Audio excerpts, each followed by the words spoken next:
to turn on or turn off Amber Threads wireless emergency alert in Samsung Galaxy Z Flip 5. Open settings, swipe the notification panel, and then tap settings icon, select notifications,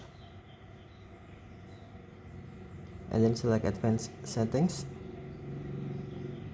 Next, tap wireless emergency alerts, and then on Amber alerts, tap switch until blue to turn on or tap switch until gray to turn off. Child abduction emergency bulletins, tap switch until blue to turn on or tap switch until gray to turn off.